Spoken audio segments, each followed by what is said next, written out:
I was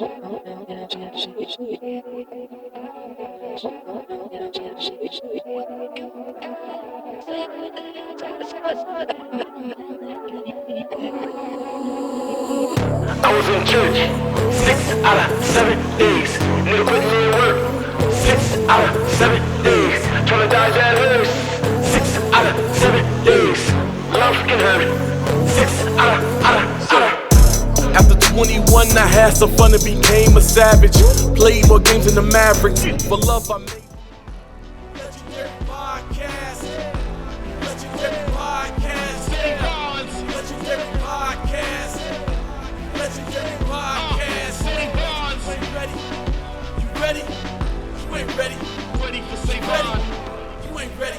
Ready for say ready. Legendary podcast.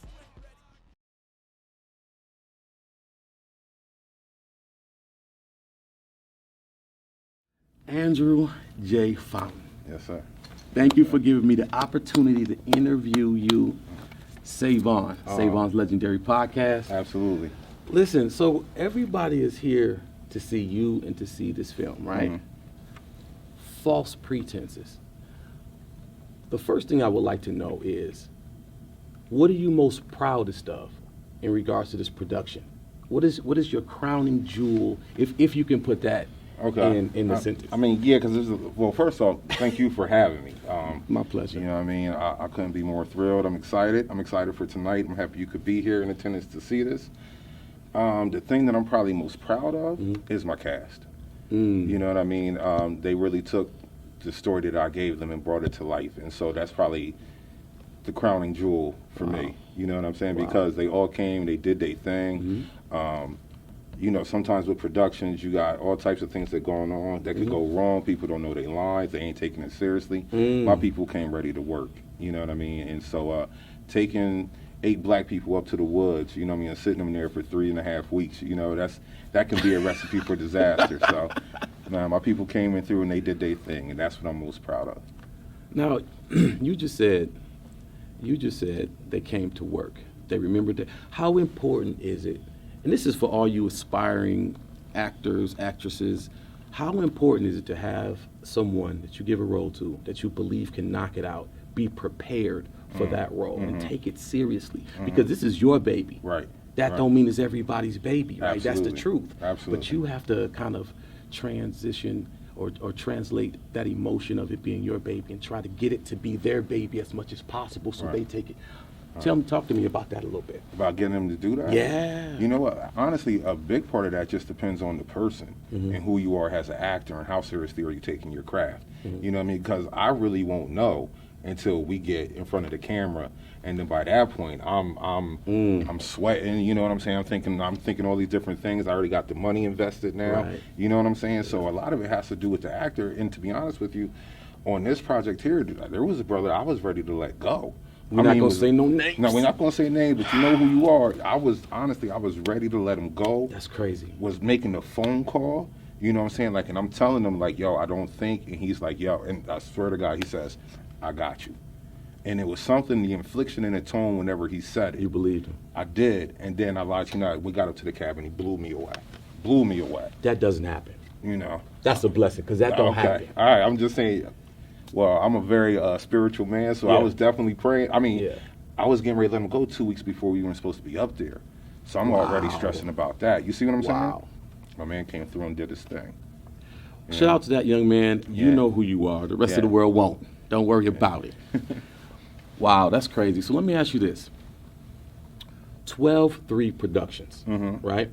That's your production company. It's my production company. This is what I want to know. I want to know what motivated you to do your own production company, because you could have went to and worked for another one, right? A one that was already established. What made you do your own thing? It was what was in my heart. You know what I'm saying? Like, legitimately, whenever I started that company, I was newly divorced, and I had just lost my job. You know what I'm saying? So I went from the highest of the highs to the lowest of the lows, and literally sat back and said, yo, this is hell. But you know what? If I'm going to be here, I'm at least going to be here doing and pursuing my dream. Wow. And so that's how the company got started. Wow. So you like, if I gotta work anyway, why not Yeah. be Oh, for my goodness. towards my Yeah, right? I mean, because I don't know how people handle heartbreak. It crushed me. You know what I'm saying? And so when I was going through it, it really was just like, yo, if I got to feel this pain, I'm at least going to be doing it for something that I want to do. And Message. yeah. After that, it took off. And you know what? Honestly, once I began moving in that direction, now keep in mind I'm broke. You see what I'm saying? Like keep in mind that part. And I realized I didn't need the money. Like, yo, God told me everything that I needed was already here. Wow. You know, and that's how. And now this was 4 years ago. Here we are today. That's just stupid inspiring. That just tells the people that no matter what you're going through, no matter what your story is, if you just stay faithful to your dream and stay on your grind, and I'm not trying to get spiritual, religious, or nothing like that. Everybody has their own beliefs. All I'm simply saying, whatever you believe, stick to your guns. This is a product of that. Absolutely. Wow. And you know what? You hit a good point, because really not trying to be spiritual, but whenever it happens, there's no way that you cannot be. You know what I'm saying? Like, I'd be doing everybody a disservice if I didn't tell you what I could. 4 years. And now we here in Atlanta. I'm from Philadelphia. You know what I'm saying? Getting ready to do a private screening for my feature film. 4 years ago, I didn't have a pot to piss in or a window to throw it out of. You know what I mean? You need a window and you need a pot. He didn't have either. I ain't have either. That's incredible. Now, I understand that you did a short stint in the military. Short stint. A short stint. Very short. Now, we talked off camera. I'm a military kid. My whole family. I know a lot about the military. It ain't for me. That's why I ain't go. I didn't find out until after I went that it wasn't for me. But sometimes how it be, right? Right, absolutely.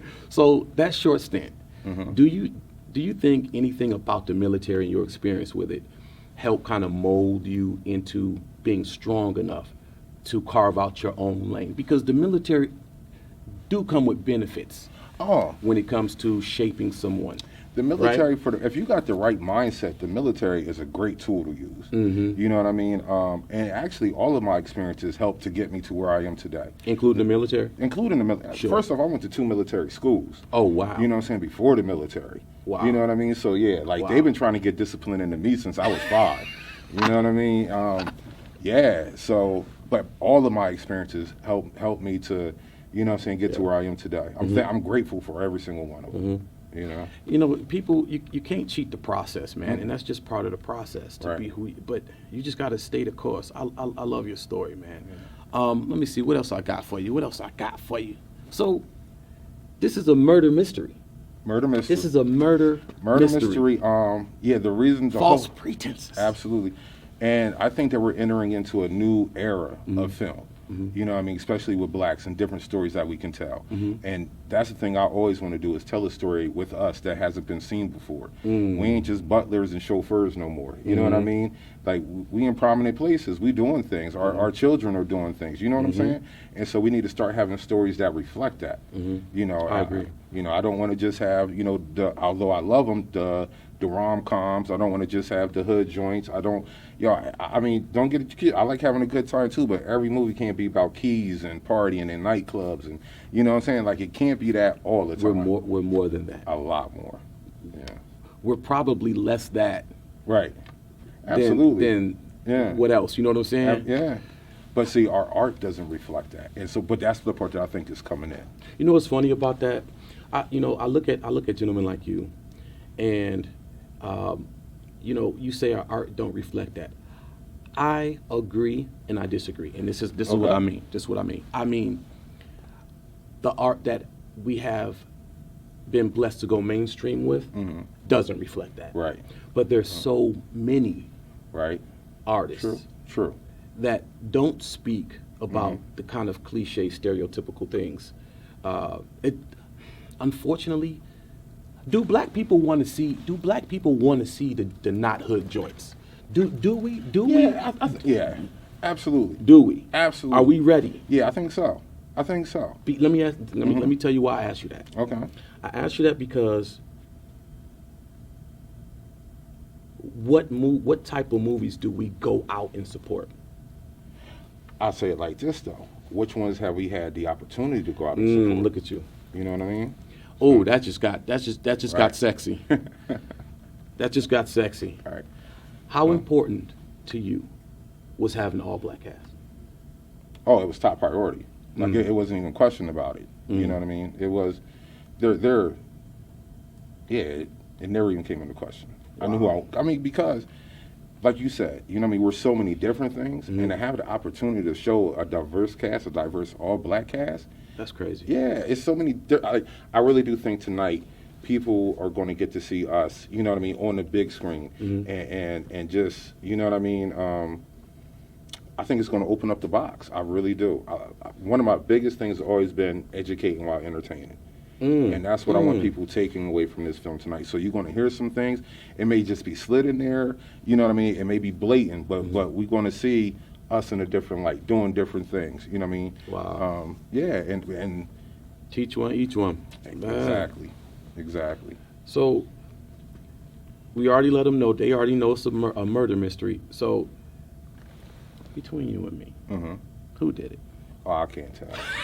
I can't tell, but you can find out. I tried to get it out of him. FalsePretensesTheMovie.com. You can go there and buy and rent it. That's how you find out who did it. You know.